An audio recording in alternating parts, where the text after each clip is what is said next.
안녕하세요. 요즘 김장철이 다가오는데 다들 준비를 잘하고 계시는지 모르겠네요. 저는 김장 한번 준비를 해보려다가 별거를 다 겪고선 지금 이렇게 컴퓨터 앞에 앉아 있답니다. 결혼한 지가 벌써 9년이고 저도 이제 나이가 40이 넘었는데요. 이쯤 살면 주변에서 사람들이 완전한 어른 대접도 해주고 어른다운 마음가짐을 먹으며 좀 더 씩씩하게 살 줄 알았는데 그게 아닌가 보네요. 씁쓸하고 또 서글픈 마음에 한 글자씩 마음 담아 사연을 보내드립니다. 저희 남편은 4대 독자 외동아들이에요. 말만 들어도 숨이 턱 막히시죠. 저 또한 그랬답니다. 대학 선배의 소개팅 주선으로 남편을 처음 알게 되었고 저희 둘이서 연애만 3년을 넘게 했었어요. 남편이나 저나 번듯한 직장이 있었고 서로 집안 자체가 그리 기울어지는 편은 아니어서 마음만 먹으면 언제든 결혼을 빨리 하는 것도 가능했었는데 그냥 이런 결혼이 하기가 싫어서 저의 독단적인 의견으로 미루고 미루다가 식을 올린 것이었습니다. 이유는 앞서 말한 사대독자라는 남편의 그 부담스러운 타이틀 때문이었고요. 저희 친정엄마가 결혼하시고서 할머니한테 시집살이를 정말 지독하게 받으셨어요. 저한테 너무나 자상하고 따뜻한 할머니셨지만 저희 엄마한테만큼은 늘 불호령을 내리려는 조교 같은 엄한 모습을 하고 계셨답니다. 그걸 엄마의 바로 옆에서 전전긍긍하며 보고 자란 게 바로 저였기 때문에 결혼을 하지 않는 한이 있더라도 내 인생에 시어머니로부터의 시집살이는 절대로 없을 거란 각오를 하며 살았죠. 그 독한 마음으로 사소한 연애를 하더라도 결혼을 늘 칼같이 따지고 들려고 했고요. 지금의 남편을 만나기 전에 딱 한 번 결혼을 하고 싶다고 생각한 남자가 있었는데 그 엄마 되는 분의 성격이 얼굴에서 다 드러날 정도로 드세 보이는 걸 보고서는 가차없이 뒤도 안 돌아보고 이별을 고했습니다. 남들은 이런 저를 보면서 경우 없는 여자라고 손가락질을 할지도 모르겠지만 전 이런 제가 늘 불쌍했어요. 멀쩡한 시어머니가 뭔지에 대해서 접해본 것도 없고 겪어본 것도 없었기 때문에 트라우마를 안고서 이리 까탈스레 구는 게 아닌가 했거든요. 그래서 더더욱 결혼에 있어서만큼은 신중해지고자 했습니다. 그 시절 받는 스트레스가 결혼하고 나면 더욱 피해가 될 것이 불보듯 뻔했기 때문이었어요. 그런 의미에서 4대 독자 귀한 남의 집 아들이라는 남편이 너무너무 부담스러워 생각도 하기 싫었었고요. 하지만 결혼을 하게 된 것에는 의외로 시아버지의 역할이 컸습니다. 남편의 오랜 기다림, 그리고 끈질긴 구애에 한번 져주는 셈을 치고서 시댁을 방문했던 날, 저희 집이나 시댁이나 다 서울 안에 있었기 때문에 한번 인사드리러 가는 길은 상당히 수월한 편이었었죠. 그런데 시아버지가 저 온다면서 아파트 앞까지 내려오셔선 저를 마중 나오셨더라고요. 자기 집 귀한 아들이 데려온 여자는 더 귀한 사람이라고 하면서 말입니다. 어찌나 인상 깊고 또 감동스럽던지요. 얼떨떨한 환대를 받으면서 시댁 안에 들어가자 시어머니는 그리 막 살갑고 다정하지는 못해 보이셨으나 저를 마찬가지로 환대해 주셨어요. 귀한 손님 온다고 해서 새벽같이 요리를 했는데 마음에 들런지 모르겠다며 쑥스럽게 밥상을 차려내 주시던 그때 그 어머님의 표정은 아직도 생생하네요. 평생을 불효령만 내릴 것 같은 독한 시어머니의 모습만 보고 듣고 살았는데 이런 시어머니가 정말 있긴 있구나 싶었던 마음에 저 개인적으로도 많이 놀랬었답니다. 가족들끼리 대화를 나누면서도 말을 아끼고 조심하려고 노력하는 시부모님의 모습에 감동이었고요. 시어머니는 숫기가 없으신지 자꾸만 부끄러워하고 눈도 저랑 못 마주치는 바람에 제가 많은 걸 간파할 수는 없었지만 저를 끝까지 손님 대접해주라 하면서 챙겨주는 시아버지의 모습에 이 남자랑이 결혼을 해도 되겠다 싶은 생각이 들었죠. 그래서 연애 3년을 했다가 결혼을 반년도 안 되어 후딱 치러버렸었답니다. 소박하게 소수의 인원들만을 모아놓고서 시댁에서 믿는 종교라는 기독교 예식에 따라 교회에서 식을 올렸고요. 결혼을 하면서 이 집에 제사가 없다는 것도 전 정말 마음에 들었어요. 남들은 대부분 명절이나 제사 문제로 인해서 시댁이랑 고부 갈등을 유발한다고 하는데 나한테는 적어도 싸움의 원인이 될 일이 적을 거라고 장담을 한 거죠. 시어머니도 우리 집엔 제사가 없어서 며느리는 그냥 명절에 쉬기만 하면 돼. 라며 몇 번이고 저한테 그걸 자랑이라고 은근슬쩍 말씀을 해주셨었고요. 하지만 결혼하고 시간이 흘러 2021년이 된 지금까지 저는 늘상 그때의 어머님이 저에게 사기를 쳤다고 밖에 생각을 하질 않습니다. 무조건 시어머니가 저한테 사기를 쳤다는 거 말고는 설명이 안 되는 세월을 겪었거든요. 결혼을 하고 나니 이 집안에는 정말 제사가 없었어요. 하지만 저에게는 집안에 제사가 없는 대신 저를 괴롭힐 만한 것이 따로 있었답니다. 바로 시어머니셨죠. 숫기도 없고 눈도 잘 못 마주치고 며느리가 손님이라면서 그리 극진하게 대접을 해주던 첫 만남에서의 시어머니는 온데간데 없어졌어요. 저희 부부가 결혼을 한여름에 했었는데 그 후 맞이했던 추석에서부터 본전을 뽑아두려고 하셨죠. 제사가 없다고 하길래 뭘 하려나 싶어서 의아한 마음에 시댁을 갔더니 어머님께서는 저에게 대뜸 고무장갑부터 끼얹어 주시고는 냉장고를 치우라 하셨습니다. 엄마들은 꼭 냉동실에 비닐봉다리로 꼭꼭 싸서는 오만 음식들을 다 집어넣어 보관하시잖아요. 그런데 시어머니는 그걸 다 하나하나 놓기 전에 꺼내보고서는 뭐가 뭔지 비닐봉다리 밖에 매직펜으로 적어 놓으라고 시키더라고요. 본인이 요리를 하면서 바로바로 알 수 있도록 말이죠. 처음에 왜 이런 걸 나한테 굳이 명절날 시키나 싶었고 얼떨떨한 상태로 일단 냉장고 정리를 시작했습니다. 당연히 한두 시간 걸리는 일도 아니었고 거의 반나절을 내내 냉장고 앞에 붙어 있느라 허리가 나가는 줄 알았어요. 그런데 그 와중에 남편이 저를 도와주겠다고 근처에 오기만 하면 넌 좀 이리 와봐. 엄마가 할 말이 있어. 라고 하면서 불러내셨고 급기야 시아버지랑 남편한테 밖에 가서 장을 봐오라며 괜한 심부름을 시켜선 집 밖으로 내보내기까지 하셨어요. 그때 저는 눈치로 딱 알아차렸죠. 지금 어머님이 나한테 하는 짓이 바로 내가 극도로 경계하고 또 저주했던 시집살이라는 것을 말입니다. 그리고 그날 당한 그 어처구니 없는 냉장고 청소는 매 명절마다 계속되었답니다. 1년에 설이랑 추석이 딱 2번 있잖아요. 시집을 가고 나서부터는 명절들이 제가 시댁에 가서 어머님네 냉장고, 냉동실을 통으로 정리해드리는 날이 되었고요. 딱 그것만 시키면 차라리 입 딱 다물고 청소만 열심히 했을 텐데 어머님은 오만 살림을 다 부탁하셨어요. 베란다를 거의 창고처럼 쓰시는 분이신데 갑자기 저한테 거기를 청소해달라면서 베란다 문을 직접 열어주기도 하셨고 남편이 왜 평소에 청소를 안 하고 이제 와서 명절에 며느리를 시키려 하냐면서 꾸짖어 보기라도 하려 하면 울상을 지으시고서는 꼭 열은 척을 하며 말씀하셨어요. 내가 청소 말고는 할 게 없는데 우리 며느리랑 같이 좀 해보려고 한다. 라고 말이죠. 남들은 제사 때문에 며느리랑 머리 맞대고서 요리를 하는데 자신은 그럴 수가 없으니 머리 맞대고 청소를 좀 해보며 친해지려는 건데 뭐가 잘못된 거냐면서 얼마나 불쌍하고 애처로운 척을 하시던지요.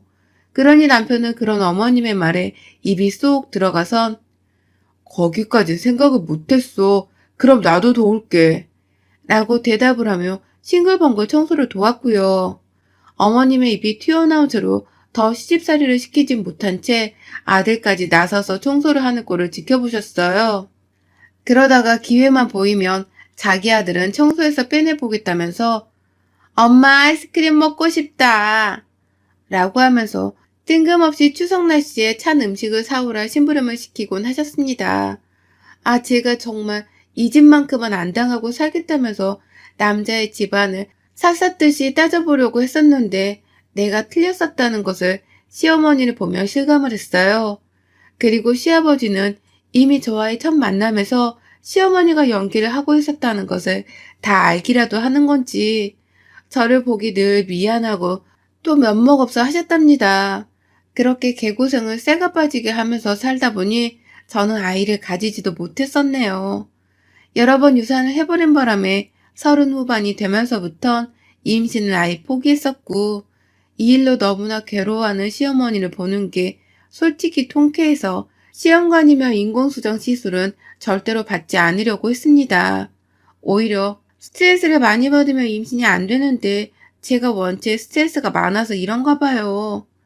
라는 말을 어머니 앞에서 아무렇지 않게 뱉어내면서 이게 혹 시어머니의 시집살이 때문에 유산이 언니어 이어진 걸지도 모른다는 걸 은연중에 밝혔죠.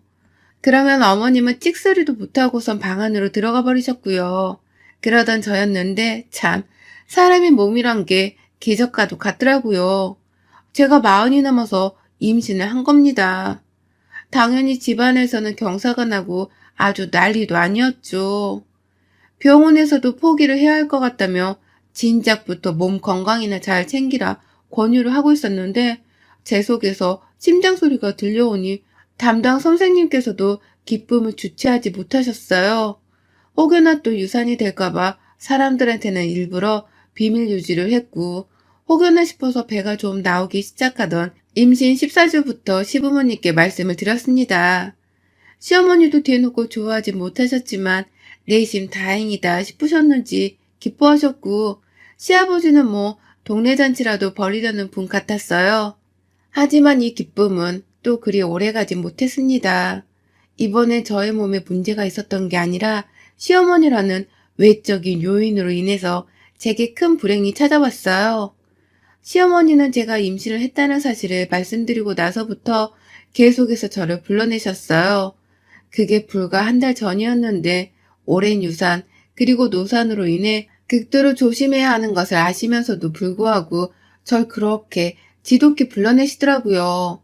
이를테면 코로나로 명절에 제대로 보지도 못했는데 너 임신했다고 설마 아예 안 보고 살려는 건 아니지? 뱃속애한테 할머니 할아버지 목소리도 자주 들려줘라. 네 시아버지도 너 보고 싶다고 노래를 부르신다. 그러니까 오늘도 우리 집에 와서 대화 좀 나누고 가. 라고 하시면서 말입니다. 그냥 시댁에 안 가고 집에서 조금이라도 쉬는 게 저한테 도움이 되는 일이었어요. 오죽했음 제가 임신한 걸 알자마자 이번엔 아이를 지키겠다면서 회사까지 휴직계를 내고서는 태교에만 전념을 했을까요? 그런데도 시어머니는 이런저런 무슨 놀고 먹는 배수 취급을 하는 것 마냥 자꾸만 시댁으로 불러내셨고요. 그렇게 가보면 시아버지는 늘 아니 몸조심을 해야 하는데 왜 또 왔어? 라고 하면서 저를 보곤 놀라곤 하셨답니다. 시어머니가 시아버지께도 말씀을 드리지 않고서는 저를 괜히 불러내보려고 오라마라 시켜대신 것이었어요.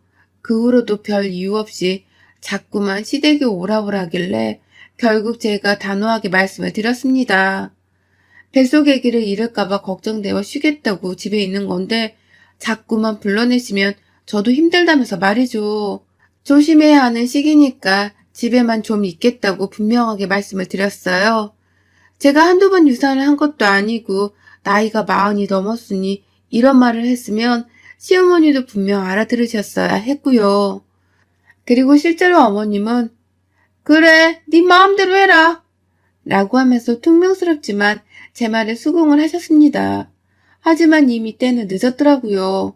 한 달 전부터 2주 가까이를 저를 불러내시며 쪼우고 닥달하고 스트레스를 주신 바람에 제 몸 상태가 조금씩 나빠지고 있었고요. 그러는 와중에 시어머니께 이제는 안 가겠다고 단호히 말씀을 드린 건데 어머님이 이번엔 직접 저희 집을 찾아오셨더라고요. 그것도 사흘을 연속으로 말입니다. 무작정 아침에 자고 있는 이른 오전에도 찾아와서는 문 열라고 초인종을 눌렀다가 핸드폰으로 전화를 하면서 사람을 미쳐 돌아버리게 만드시더니 와서는 내내 저한테 먹을 거 좀 내와라, 물을 좀 데워서 가져와라, 밖에 나가서 과자 좀 사와라 라고 하면서 심부름을 시켜대셨어요. 제가 한시도 가만히 있을 수는 없는 지경으로까지 만드신 것이었죠. 그러고는 그 사흘째가 되던 날 저한테 급기야 김장 얘기를 꺼내시더라고요. 저도 김치 좋아합니다. 종류별로 가리지 않고 다 잘 먹을 정도로 좋아해요. 하지만 임신하고 조심해야 하는 그 시기에 김치를 만들어야 한다는 건 좀 다른 문제였습니다. 저는 그렇게까지 김장을 하면서 허리를 숙이고 몸고생을 하고 싶지 않았고요. 제 아이를 생각해서는 무조건적으로 하기가 싫었어요. 그런데 어머님은 저한테 김장을 하잔 말을 처음부터 하지도 않은 채 그냥 또 저희 집에 오셨다가 절 데리고 마트로 가셨어요. 웬일로 이번에는 같이 나랑 마트 가자 라고 하면서 자신이랑 함께 나가자고 제안을 먼저 하시더라고요. 그러니 저는 또 와서는 이번에 뭔 심부름을 시키려고 저러시나 하면서 뚱한 표정으로 마지못해 같이 나갔죠. 참고로 저는 어머님이 집에 오셨을 때부터 몸이 너무 뻐근해 쉬고 싶으니 계시다가 가시라면서 2번이나 먼저 말을 했어요. 하지만 그 말들을 다 무참히 씹어버린 바람에 어쩔 수 없이 마트에 따라 나간 겁니다. 시어머니가 교통카드 말고는 쓸 카드가 없다고 하면서 결제 문제로 저를 설득하신 바람에 저도 카드만 드리려다가 눈초리에 어쩔 수 없이 또 따라 나섰고요. 그런데 그렇게 힘겹게 마트에 도착을 하자마자 어머님이 채소 코너로 가시더라고요. 처음엔 배추를 보시길래 밀푀유나베 같은 샤브샤브라도 만들어 주시려는 건가 싶었습니다. 설마 그게 김장을 담그기 위해 사려는 것이라고는 제가 감히 상상을 못했던 거예요. 배추를 한참 보더니만 한 포기가 아니고 여러 포기를 그냥 한꺼번에 묶어져 있는 걸로 사려고 하시는 어머님의 태도에 놀라 자빠지면서 물었어요. 어머님, 이걸 다 어디다가 쓰시게요? 뭐 하시게요? 라고 말입니다. 전 그때까지도 배추포기 옆에 김장용이라고 적혀있는 편말을 보고서도 못 본 척을 했고 설마 이게 진짜로 김장을 담그려고 사는 배추일까 싶어서 계속해서 시어머니 행동을 부정했죠. 하지만 어머님의 입에서는 결국 그 말이 나왔습니다. 뭘 어디다 쓰긴 어디다 써. 김장해야지. 지금이 김장철인데 넌 며느리가 되어서 먼저 김장하자는 소리도 지금까지 안 하고 뭐하고 서 있니? 라고 하면서 절 마트 안에서 막 혼내키며 엉뚱한 소리를 한다고 다그치는 거예요.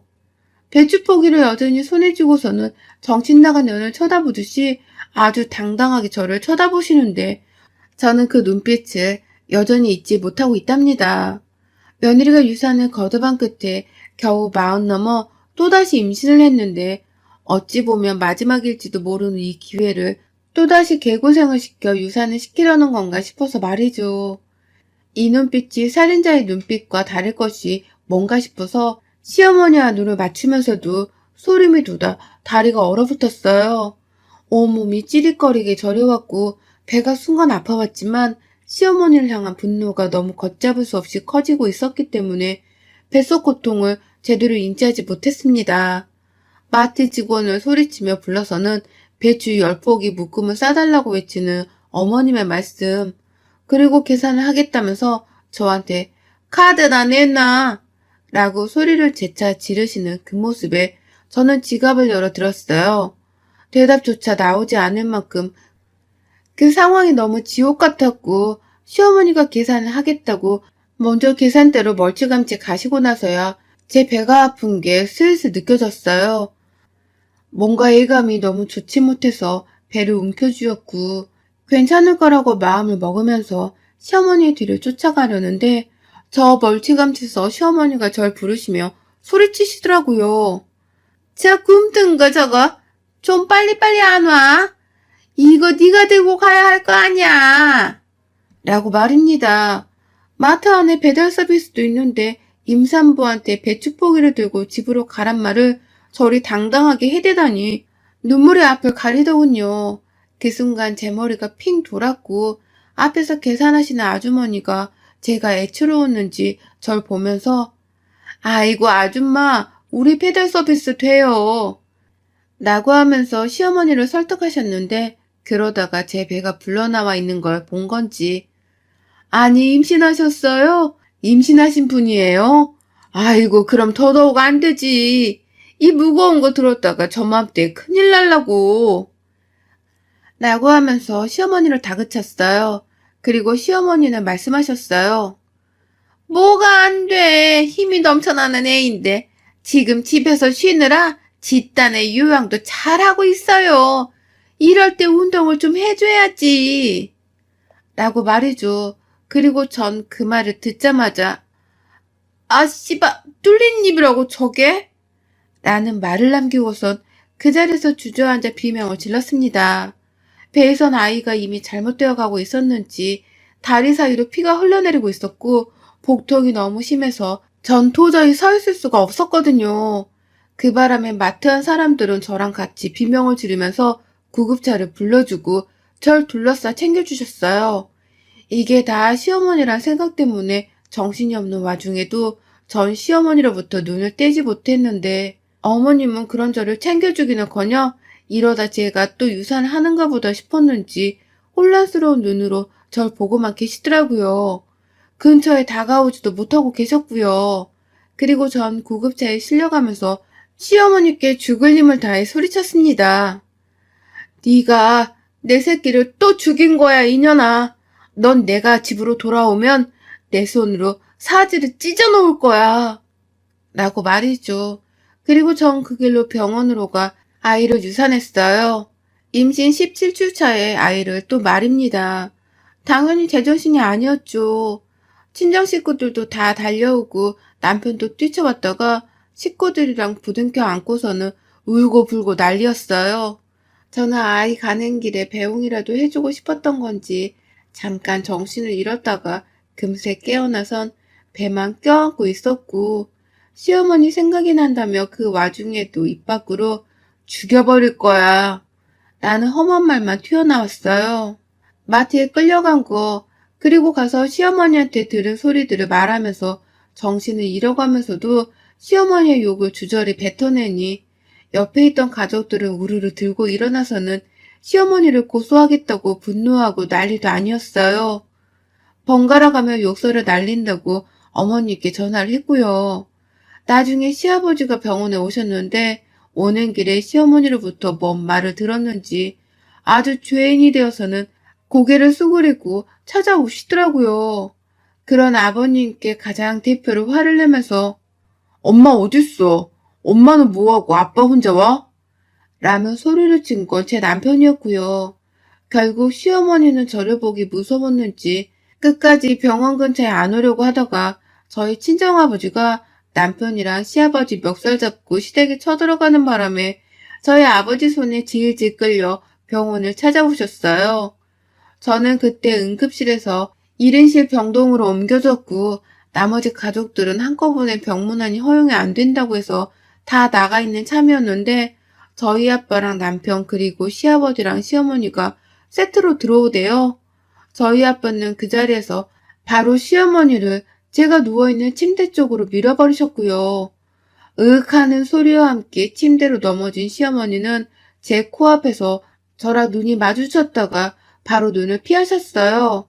그리고는 사과를 하려고 하시는지 입을 열려고 하는 그 순간에 제가 그만 화를 참지 못하고 시어머니의 뺨을 때려버렸습니다. 시어머니의 왼쪽 뺨따구를 본능적으로 때렸다가 시어머니의 눈을 보는 순간 또다시 치가 떨린다고 더럽고 불결하다고 그 얼굴에 침을 뱉어버렸어요. 퇴퇴하면서 그것도 여러 번이요. 사과를 해야 하는 상황에 처하자 어쩔 수 없이 사과를 하는 그 모습이 너무나 비열하고 역겨웠어요. 진심으로 사과를 해도 모자랄 판국에 우리 아버지한테 억지로 끌려와서는 잘못했다고 용서를 비는 척을 하려는 그 모습이 토 나왔죠. 침을 여러 차례 뱉으니 뒤에선 시아버지랑 남편이 쓰라린 숨소리를 내더라고요. 근데 저 그 소리를 다 무시한 채 시어머니께 말했습니다. 넌 내가 죽을 때까지 널 찢어 죽이는 상상만 하며 살 거야. 죽기 전에 내 새끼들 떠나보낸 그 죗값을 다 받고 죽을 거니까 앞으로는 정신 똑바로 차리고 살아. 이번 일은 고소를 해서 돈으로라도 우리 새끼 떠나보낸 죗값을 받을 거고 너한텐 이젠 두 번 다시 며느리는 없어. 손 주고 보고 5대 독자 이을 생각은 꿈도 꾸지 마. 라고 말이죠. 그러니 뒤에서 시아버지는 곡소리를 내면서 저였네. 내가 언제 한번 사고 또 칠 줄 알았다. 아이고 내 잘못이다. 내가 결혼을 잘못해가지고는 말년에 이리 복도 없다 며느라. 내 잘못이야. 라고 통곡을 하셨고요. 남편은 차마 자기 입으로 엄마를 봐달란 소리를 못하겠는지 저와 덩달아 화를 내면서 엄마 나가세요. 아빠 엄마 좀 데리고 나가세요. 당분간은 나도 꼴 보기 싫으니까 나가라고. 라고 소리를 쳤어요. 그렇게 시어머니는 울상이 되어서 뒤늦게야 울음보 좀 터뜨려 보려 하다가 시아버지와 저희 아버지 손에 이끌려 쫓겨나셨고요. 남편은 제 옆에서 같이 화를 내주며 제게 죄인 마냥 고개를 숙였죠. 저는 뭐 남편이고 뭐고 그냥 다 필요 없고 짜증이 난다며 눈을 감아버렸고요. 이번 한 내내 저희 친정 식구들은 먼저 시어머니 고소건으로 변호사를 선임하셨고 저는 절대 봐주지 않겠다면서 무조건 강경하게 나가기로 했습니다. 남편도 제지 한번 하지 못하고 저 알아서 하고 싶은 대로 하라 했기 때문에 이참에 시어머니는 평생 안 볼 사람 대우를 하면서 막장의 끝을 보여줘야겠다 싶었어요. 이미 저희 엄마랑 이모들이 시댁에 우르르 몰려가서 시어머니 머리채까지 뜯어잡고서는 애를 되살리라면서 엄청난 복수를 하셨다고 하는데 솔직히 그걸로도 전 성에 차지 않았습니다. 마음 같아서 시어머니 뺨떡으로 하루 종일 때려도 시원찮았으니까요. 일단 제 친정 가족들의 도움을 받아서 시어머니를 고소하고 남편이랑도 더 살아야 하는지에 대해서 고민을 해보려고요. 남편은 지금 자기 엄마를 평생 안 보고 살 거라며 절연을 선언했는데요. 자식은 모르는 거니까요. 더군다나 외동아들인데 시부모님이 평생 연락 한번 먼저 하려고 하지를 않겠어요. 그러니 저는 지금 시어머니의 시자도 듣기 싫으니 확실히 절연을 하든지 나랑 차라리 이혼을 해달라며 남편과 결혼 문제에 대해 따지고 드는 중이랍니다. 그 정도로 이 집안 자체에 경매에 나서는 더는 붙어있고 싶지가 않네요. 이 사태를 어찌하면 좋을런지요. 아이를 잃고 잃다 또 잃었습니다. 나이 40이 넘어 말이죠. 마지막이었을 기회라 생각했는데 그 마지막 기회마저도 방심하다 시어머니로 인해 당한 저의 잘못이 크죠. 그걸 알기에 지금은 속지 않은 마음으로 시어머니께 할 수 있는 복수는 다 해볼 참입니다. 싸다구로 날렸으니 이제 당신 아들도 못 보게 하고 당신 며느리한테서 대접도 더는 못 받게 해드려야죠. 소송하고 돈 받아내고서는 나중에 죽으면 받은 재산으로 무덤도 파버릴 생각입니다. 며느리의 복수는 이제 시작이에요. 잘하라고 잘 해내라고 아이가 멀리서 절 응원해주고 있었으면 좋겠네요. 여러분의 생각은 댓글로 남겨주세요. 오늘도 시청해주셔서 정말 감사합니다.